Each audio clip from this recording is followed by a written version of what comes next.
Right. Okay. Good evening. So this evening I am going to be talking about why ideas can be the most damaging thing in your business if you haven't got this one thing in place. And I'm also going to be sharing with you a formula that you can utilize to help you with this, because, here's the thing. We did a poll in the group, and I'm going to come to that in a moment, but we had the poll in our group. Good evening, Zoe.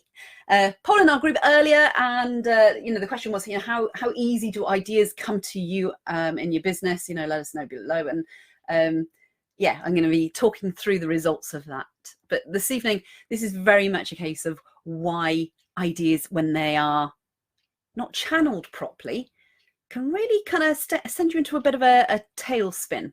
So for those of you who don't know me, my name is Heather Gifford-Jenkins. I help women reconnect with the power in their businesses, connect with their customers, connect with themselves, actually, so they can become a magnet for opportunities, increase those sales, and accelerate business growth. And so having a business idea without an aligned purpose or goal is going to leave you feeling very frustrated, overwhelmed, sometimes like in that kind of spin. And so, if you want to comment on this, if you want to ask me questions as I do this Facebook Live, if you want to just click on the video itself and then add your questions, because then they come up in the mainstream, because we stream to a lot of people. Hi there, Claire. So we got, hi Zoe, hi Lisa, hi Claire. Brilliant. Okay. So let me say that again, that the statement is, and write this down, because this is really important. Having a business idea without an aligned purpose and goal. That's the thing. That's what's going to leave you feeling frustrated, spinning on a top, not knowing what to do, not knowing what to implement. So does this sound like you? Okay, so do you find yourself having loads of business ideas and you can't seem to find the time to implement them? Or you're frustrated because you haven't got enough money to implement them all? It's driving you crazy. Yeah. So pop in the chat if that's you. Thumbs up. Be brave. Just come on, put it. There's no blame and shame here. We've all gone through this. So kind of pop it in the chat, sort of, if that's you. Or maybe you've got a team around you. You've got other people around you, and they're firing off ideas right, left, and center. And oh my goodness, that's also adding to the pool of ideas that you have for yourself. And now you're feeling totally overwhelmed. Yeah. And actually, as a business leader, that is also going to send you into a tailspin in terms of, well, everybody's looking to you for the answers, and perhaps this is sending you into a bit of a tailspin, and it's really hitting you hard, because it's like, I should know this stuff. Yeah. So that could be another issue here.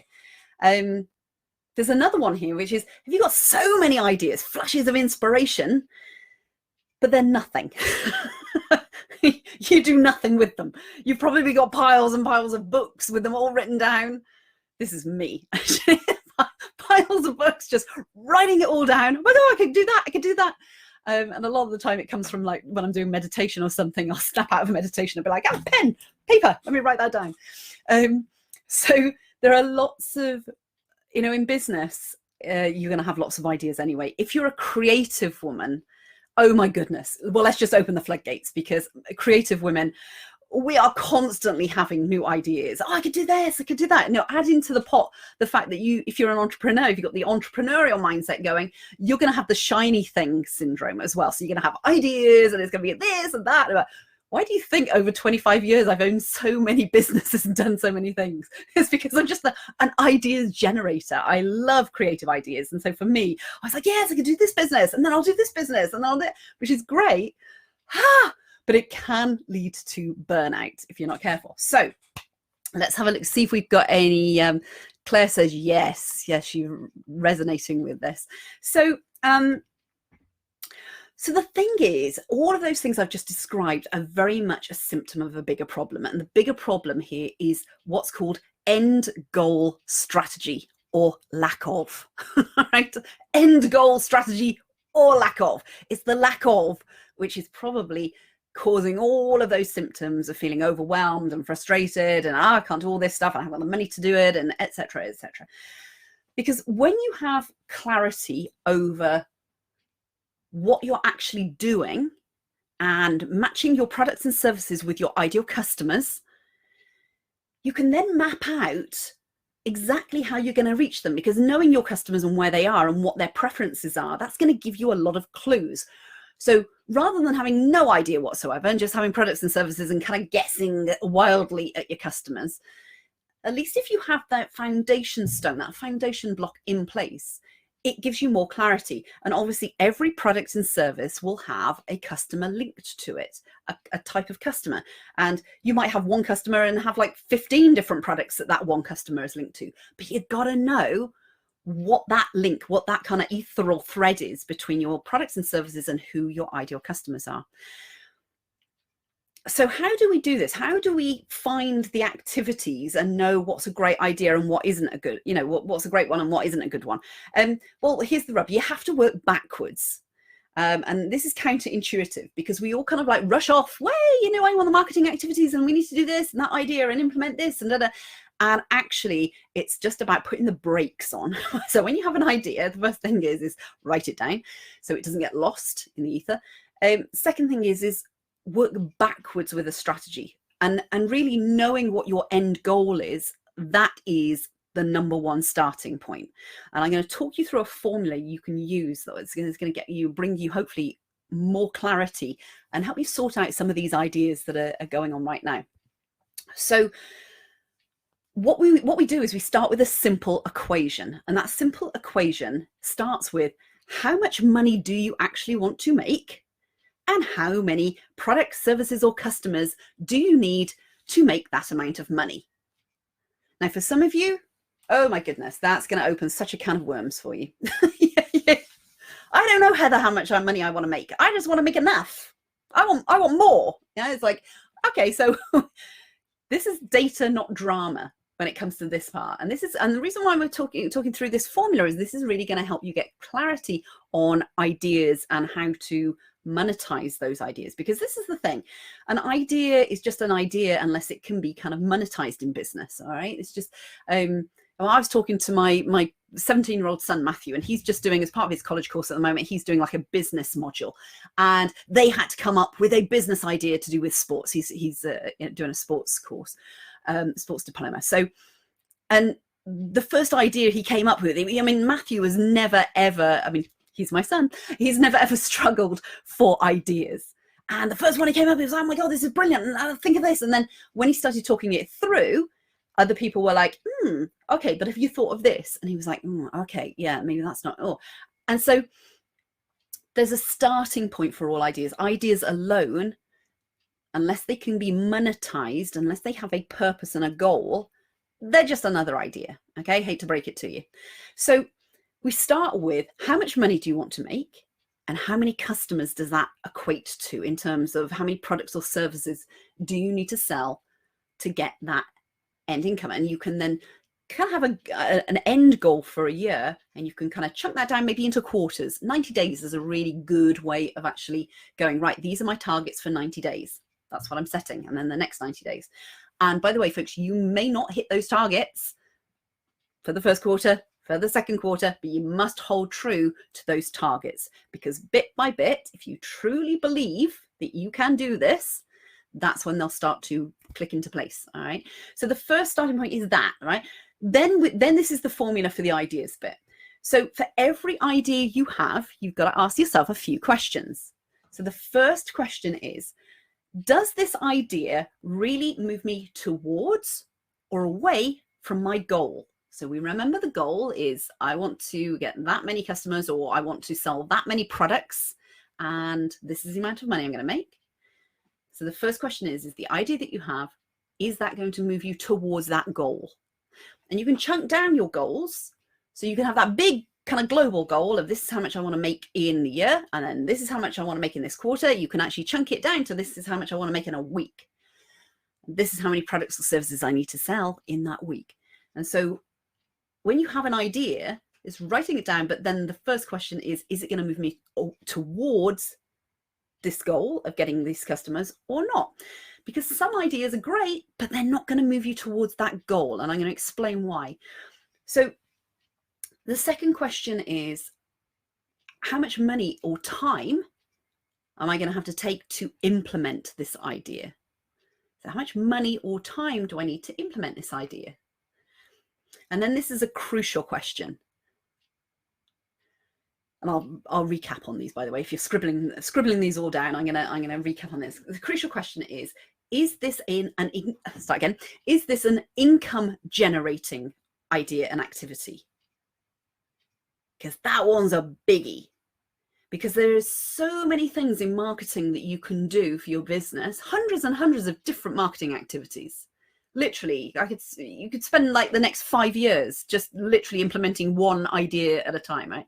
So the question, this is a very powerful question. Is this an income generating activity or not? And you can actually set up like a little scale if you want to, a little metric, which would be, I don't know, 10 is yes, absolutely. It's gonna help me achieve my financial targets, or 1 being no, I'm not sure how on earth I would measure that, Heather. I'm not sure. And so to give you an idea of this, so for example, a Facebook advert properly targeted to your ideal customer with a landing page with all the sales funnel dialed in, that's probably a 9 or a 10 on that scale of like, yep, absolutely. That's an income generating metric measuring. Yeah. I can measure the metrics on that. I can see what my conversion rates are. I can see how many people I'm targeting. This is how much I need to spend. And then you can use that equation in terms of, that first metric that we used at the beginning, which is how many customers, how much money do you want to earn? Yeah. As in like how many products, services do you need to sell to hit your target? And you take the metric of the conversion rate and how much it costs to reach those customers, and then you get a metric that you can go, okay, that's scalable, because you understand then how many customers you need to make X amount of money, right?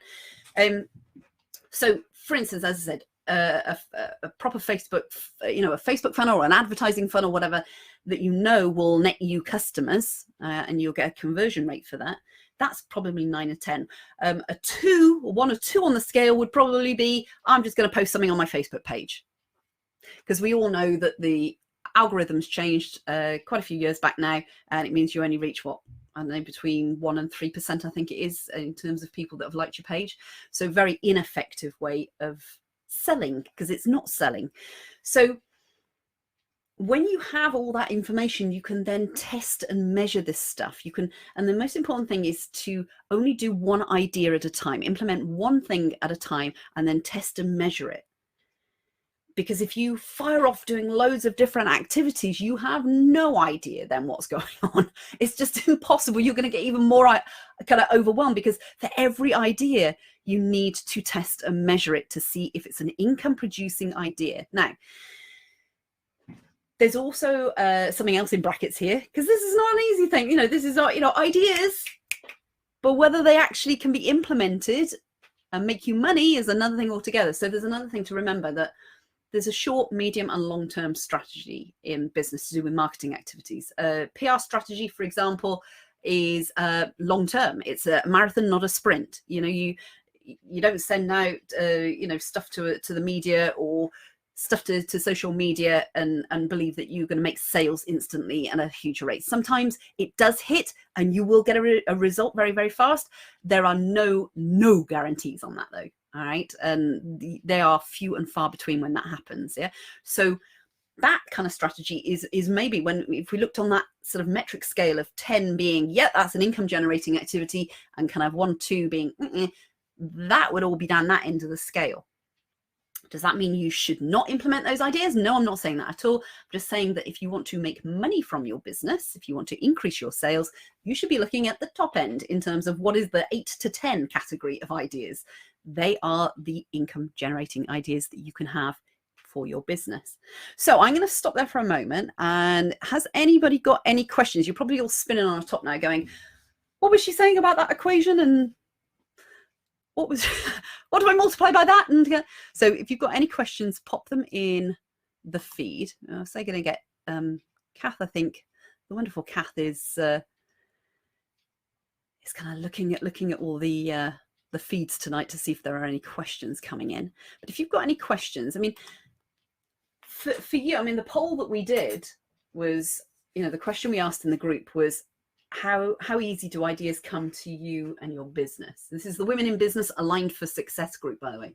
If you're not a member, come across and join. It's free to everybody, free to the public, and I do these lives every week, every Thursday. So the poll that we did, we asked that question, and the number one top answer overwhelmingly was, I am and my team are full of ideas, but we don't know what to do with them. Hence me kind of jumping on here tonight to give you some clarity about what ideas will be in alignment with your customers, your products and services, and more importantly, your end goal, your strategy. What's the strategy you need to get and hit those figures? Because you need a metric for figures. It's not a case of just saying, we want all of these customers. You've got to understand how to get those customers and what's the formula for getting to them and actually monetizing what you're doing. Because we've got some people who commented on, Lisa said, yeah, I've got loads of ideas. I never stop getting them. Yeah, you're a very creative woman. That's why, Lisa. I know, Lisa. She says, just not enough money, hours in the day, or manpower to implement them all. Yeah, so as I said, this will help in terms of starting to sort out what ideas, and you can, whatever way works for you in terms of mapping this out. You might need a little book with, I don't know, sort of the 1 to the 0 to 10, the 1 to 10 kind of metric in it, so that you write all your 10 ideas at the back, and you're like, yeah, that's an income generating idea, and I'm not sure about that one. I don't know. It's up to you how you map this out. I'm just saying about ideas are all over the place. You need to actually kind of move them around, so it's like, how is this moving me towards my income goal? Lauren said, I have lots and lots of ideas, and some of them seem like they'd be amazing, but they never give the return I expect. So hopefully, Lauren, if you're watching this on replay, I don't know if you're watching tonight, but this hopefully will help you. That's why, is because the ideas that don't give you a return that you expect are usually the ideas that you haven't been able to map out with that metric that I've just spoken about. You're not sure about how do you measure it? How are you going to work out whether people buy from there? And that's why one of the questions you should always ask your customers is, where did you hear about me? Because then you can have different sales channels coming in, so you understand what is working and what's not working, because some things work and some things don't. And when you're starting out, you're not really going to know. You're not going to be sure what is going to work for you, the strategy for your customers, for your business, for you. Okay, because everybody is different. You can have 5 people, 10 people, 100 people doing exactly the same, selling exactly the same thing, and they'll all be getting different results. And there's a number of things at play there, but certainly marketing strategies are the thing that will, either fail or. And you can also have people that will actually implement the exact same strategy as somebody who's making thousands of pounds from something, or thousands of dollars, wherever you are in the world.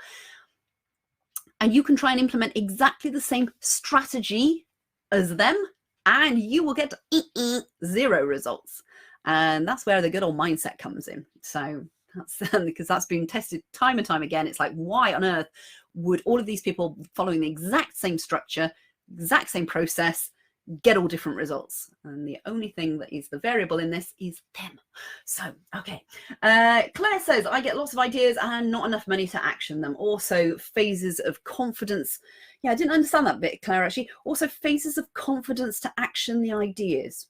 Not sure what you mean about that. Maybe you want to pop that in the box if you're still watching. I spend a lot of time thinking ideas through and find it hard to justify costs sometimes. Yeah, okay, so that's where the metric comes in. If you know that idea, you test it, you measure it, because that's the important thing. If you put a punt on an idea, basically, you go, that's the idea, this fits in with my goal, these are the metrics involved, this is how many customers I want, or this is how much I want to sell of this product or service, this is how much I'm going to be selling it at, so therefore that's my goal. And then you ask those questions, does it really move me towards my goal? How much money or time is it going to take to implement this particular idea? And is it an income generating opportunity and activity, right? And then what you do is you implement the idea, and then you test and you measure it. Test and measure, test and measure. You don't change anything, you just test and measure it, and you see whether that actually nets you a return on investment. So let's have a look. Zoe said, how much money do you put in trying things out? Great question, Zoe. If there are limited resources when first starting, what can we do then? Okay, so that's a great question.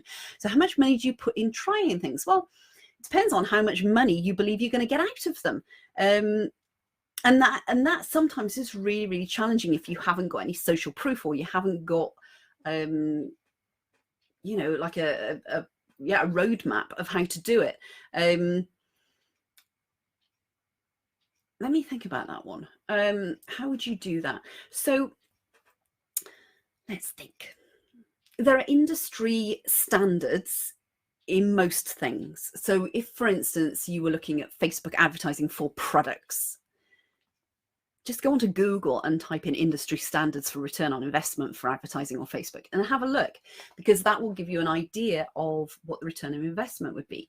Now, obviously, there are different types of advertising strategies on Facebook. So, and depending on how much you're selling a product or service at the back end, if you're selling a widget for 50 pence, that's going to have a different metric to a high ticket program that is over £5,000, because it's all kind of relative. I offer high-end programs that get amazing results. And so from that point of view, they're high ticket, which means that when I look at my strategy, I'm looking at my advertising spend, and I put a lot of money behind. I have spent several £1,000s a month on advertising, because that I know is my metric. And I've worked out these figures, and I've done exactly what I'm explaining here. It's like, is this an income generating activity? Yes, it absolutely is. Thank you very much. Okay, so how many customers, how much am I going to spend? And then I work out a metric. And as long as it's profitable, it's a good thing to do. And some things in business are far more profitable than others. And so it's all about testing and measuring constantly all the different marketing activities. But of course, I say this a lot, and I mean it, is that there is a temptation out there to just rush off and do all the marketing activities first. I call it putting the cart before the horse. The horse is your customers. The more you understand your customers and where they are and the buying patterns, then you've got some ideas. So for instance, you might have a business where it's always, there's a history of people buying offline. Well, then you've really got to dig deep and say, well, are we missing a whole chunk of customers that are buying from a competitor online? Or is it that nobody's selling online and they're all doing offline marketing? In which case, you kind of go with the fish are. You don't try and reinvent the wheel. I know there's two mixed analogies there. Yeah, I love my different analogies, mixed it up a little bit. So hopefully, Zoe, that kind of answered your question. That's a really lovely question and a real deep question. In terms of, this is about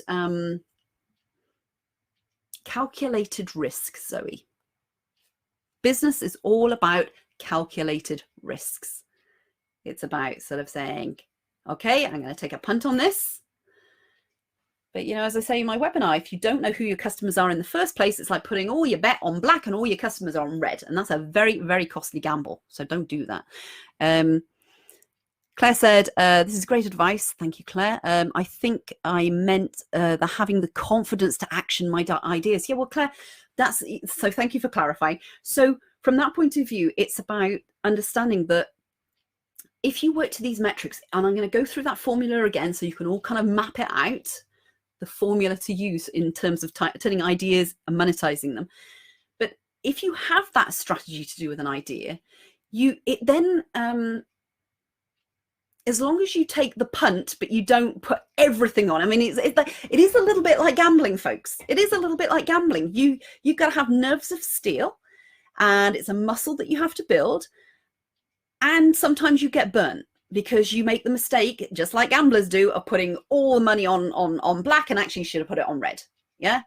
And what you can do is, that's why I always recommend doing a minimum bet on something, on an idea. So it's like, how much do I need? What's the minimum amount to make this effective? So when we look at like Facebook advertising, if you're not putting down at least £10 a day in advertising, you are not going to get metrics to actually kind of like that's too low for advertising spend, for Facebook advertising. So from that point of view, and yeah, there are different strategies, and yes, I can hear people saying, yeah, but I've heard about that, like the £5 a day strategy and traffic ads, and fair enough, there are lots of different things there, but you have to start with the smallest odds in terms of how much money do you put in. Test and measure, test and measure, test and measure. Are you getting the return? Are you getting it? Do you need to put more money in to reach more people? Is it a long-term strategy? Is it a medium-term strategy? Is it a short-term kind of burst strategy? So yeah, lots of things to take into consideration, but confidence comes from certainty. Certainty, you don't have that with an idea if you don't have any of these metrics in place, any of these measurements. Zoe's called me the analogy queen. Yeah, I mix up the analogies. Yeah.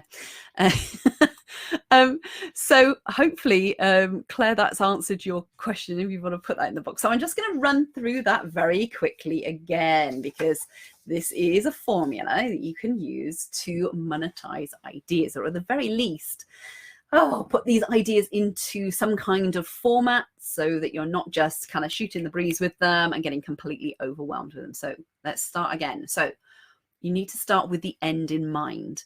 That means you have to, first of all, you've got to know who your customers are, and you've got to match them to the products and service. And then you have to have the strategy, because when you know your customers, when you really know your customers, you'll know exactly where they are, whether they're on Instagram, whether they're offline, whether they just do fetes and exhibitions and events, whether they're on Facebook.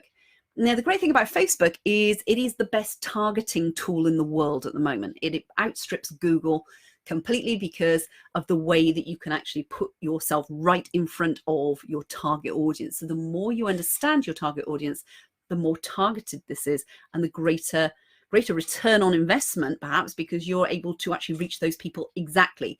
If you compare that to traditional advertising, where, for instance, you advertise in a magazine, where chances are, well, advertising in magazines, yeah, unless the person absolutely on that day is looking for what you are offering, they are going to skim over your advert. This is a formula that has been known for many, many years in the media in terms of editorial versus advertising. Editorial is read about and looked at about 8 to 10 times more than adverts. And that's why there are different strategies you can use on Facebook in terms of editorial versus adverts. But anyway, that's a different thing. We teach that in the program, so I'm not going to share that. That's a little gem. But in terms of advertising versus, if you're going to do editorial, years ago, you would do if you were going to advertise or get your word out in a magazine years ago, you'd do editorial. You wouldn't put an advert, because you get a greater return on investment for column inches versus how much time you spent, and et cetera, you've got a greater return. So, okay, so let's go back to this formula, because I went off track a little bit there. So how much money do you want to make? How many products and services do you have to sell to make that amount of money? That's the starting point for everything in business, okay? That's the starting point. Then, knowing your customers, you'll know exactly where to reach them. What are the different channels that you could look at? Now, that's going to narrow your focus completely, because if you know that there's no way in hell that your customers are online, you can discount all the online marketing. Okay. By the way, there are very, very few now businesses that actually have just offline customers. But can you see what I'm saying? You kind of focus. And so if you're looking at Instagram, you'd be like just focused on Instagram, and you'd have an Instagram strategy, and you see how that goes. So you work out the strategy from that. And then you ask yourself, when you get an idea, you ask yourself these simple questions, right? So does this idea move me away from or towards my goal? Is this moving me toward or away from my goal of making this amount of money and attracting this amount of customers? And by the way, my ideal customers, not just everybody. How much money and time do I need to spend in implementing that? That's the metric, because then that's whether you'll get a return on investment. And you can couple into that whether it's a short-term strategy, a medium-term strategy, or a long-term strategy. Okay, so you can see where that return of investment comes. And then the crucial question, this is the one, this is the biggie, folks, because so many people get lost on this one, because they run off and they do social media and they do PR and awareness building and reputation building and look at my lovely website and all of that lot. And we bring them back to the first question, which is crucial question. Is this an income generating activity? Because if you ain't making sales, it doesn't matter how pretty your website, your brands are. It doesn't matter how nice your writing is. It doesn't matter how pretty your pictures are. It ain't going to work because you're not going to have a business. Bottom line, sorry. So 10 being, do a little scale. So 10 being, yes, absolutely, Heather, it's a 10. I know I'm going to make some return on investment on this. 1, I'm not sure. I haven't got a clue whether it will return me an investment or not. And then you go to testing and measuring. So you limit your liability in terms of putting a punt on it. How much money do I want to spend on this to test and measure it? And then you go for a certain period of time that you know will get a good amount of data, okay? Because you need to be put in front of your ideal customers to get a good amount of data. And then you measure it, you test and measure it to see whether it was an income generating activity or not, okay? And then you then either use that idea time and time again and you roll it out. So you put more money behind it and you scale that idea, or you go, okay, that was kind of a level 5 idea. Brilliant. Okay, let's just, I've got another idea now. Where's that? So this sounds very formulaic for ideas, because ideas are very creative, and we're using kind of the different parts of the brain here to actually bring them together. But has anybody got any questions at all? Because we've had some great questions tonight. But if anybody's got any extra questions on this, please pop them in the chat. Anything at all? And yeah, as I said, ideas in business are, you've got the shiny thing syndrome, you've got creativity coming into play, and sometimes there's the I haven't got a clue thing coming into play.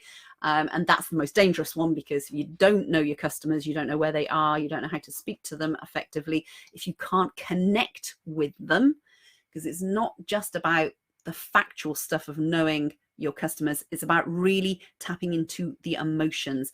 And that actually starts with you, because if you are living up here and you have to connect at a heart level, that's going to kind of sabotage everything as well. So the first part is actually connecting you to your business, your customers, yourself, everything. That's the connection bit there.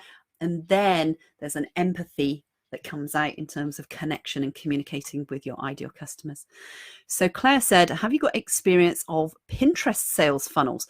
No, but I did actually see the other day, Claire, about, what was it? It was something about pins, actually, that I did see. There is somebody doing the rounds at the moment, advertising sort of Pinterest sales funnels. I did see that. Me personally, no, I haven't, because my customers aren't on Pinterest. And that's the thing, Claire, is you see, the thing is that this is about you and your customers, you and your business, you and your products. And it is as unique as your thumbprint. And so from that point of view, if you believe that your customers are on Pinterest, and you can find evidence of that, because I know that you know who your ideal customers are. So if you can find evidence that they're on Pinterest, then absolutely go and find somebody who knows about Pinterest and sales funnels on there, because that's the mechanical part of marketing. And as I said, there are hundreds and hundreds of different strategies to be used on the different social media channels. Google SEO might be something. If you've got people who search for your product online, that would be a strategy for your business. But the starting point always is knowing who your customers are and how they actually, where they actually are. What are they using to find your type of product or service? It could be, Claire, that most of your I think we've had this conversation before, Claire, but about competitors. It's again great clues. A look at worldwide what all your the top competitors in your industry are doing, because that will give you clues of exactly what strategies they're using. Don't try and reinvent the wheel, folks, in business. It's not worth it. It will take you many, many years, and it will cost you a lot of time and money to do that. So Claire said, I'm pretty sure this is one of the places where my customers are. Thanks, Heather. Well, then absolutely. And then Claire added, the influencers I've been working with are saying that they get stacks of traffic from Pinterest. Right. Okay. So as long as the influencers that you're working with match your ideal customers, And Claire and I have worked extensively on her ideal customers, yeah, in my program. So as long as you can match your ideal customers, what you know about them all, with Pinterest, and if that matches up with what the influencers are saying, bingo, there we go. We're in the game. So you actually make this, the strategies that I've mentioned to you. It's like, wow, okay, so we think that is going to be like an 8 on the generation kind of scale. Now, this is the thing, Claire, is that influencers work in a different way to a lot of product and service businesses. Okay, they make their money in a different way. So again, this is about stripping it out and saying, okay, so is this going to be an income generating activity, or is it going to be a PR awareness activity? PR and awareness is like the 2s and the 3s, 1, 2, 3s on the scale. Sales are at the 8, 9, 10 scale, yeah, part of it. So that's one of the things, I would just say, just be cautious a little bit about, Claire, okay? Because it's this, yeah, you're saying yes, yep, they do. So again, it's about kind of like working out whether that is a perfect fit. But I certainly, from what you're saying, I take a bit of a punt on it. Yeah, as I said, you don't stick thousands and thousands of pounds down, first of all, on any marketing strategy. You test and measure it. And that means kind of playing the odds, testing and measuring. That's the biggie word. That's the big word, folks. Test and measure what you are doing in marketing so that you know where your customers are coming from, and then do more of that, for goodness sake. Yeah. This is a very simple, it's not easy, but it's a very simple process in business. If you can test and measure, you can see where the results are coming from, and you just replicate that out. Do more of what works. Success leaves clues, and all the rest of it. All the other quotes. So there we go. I think that's a wrap for this evening. I don't know if anybody's got any other questions. You want to just pop them in quickly before I wrap up. But thanks for tuning in this evening. As I said, we were talking about ideas and the fact that they will have you run around like a headless chicken if you don't know what to do with them and how to implement them. And I gave you a very powerful formula on the call this evening. It is kind of a structural, logical way of doing it. And if you're a creative, you might find that a little bit kind of like, oh, okay, I've got to test and measure everything.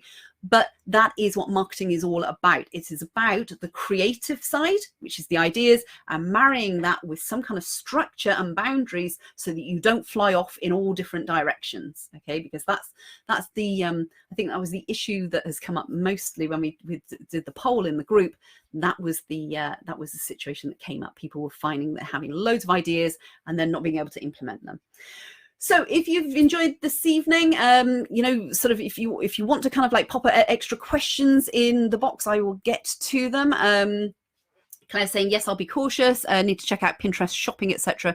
I've been terrified about the sales funnel. It's really simple. A sales funnel is, let's just demystify this for everybody very, very quickly. A sales funnel is very, very simple. It is not easy, but it is very, very simple. An online sales funnel is advertising at the front end, okay, to your ideal customers.